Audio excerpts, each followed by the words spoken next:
Sulong naman ng Trabaho Party List ang pagpapatibay ng technical at soft skills ng senior high school graduates. Sa paniwalang ito ang huhubog sa kanilang kahandaan sa corporate world.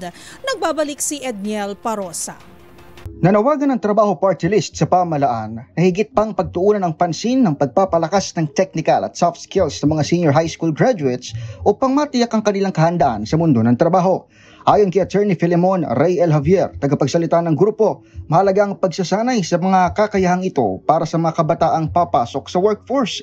Binigyang diin ng Trabaho Party List, dapat magbigay ang Department of Education ng mga maiikling kursong magtuturo sa SHS students ng mga kasanayang teknikal at mga soft skills gaya na lamang ng komunikasyon, kritikal na pag-iisip at pakikipagtulungan.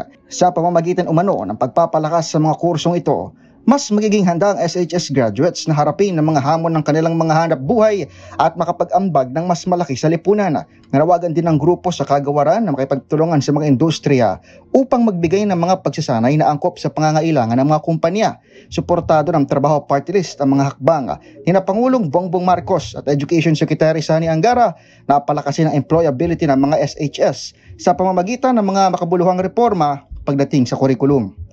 Para sa MBC TV Network News, ito si Edniel Parosa, una sa Pilipinas, una sa Pilipino.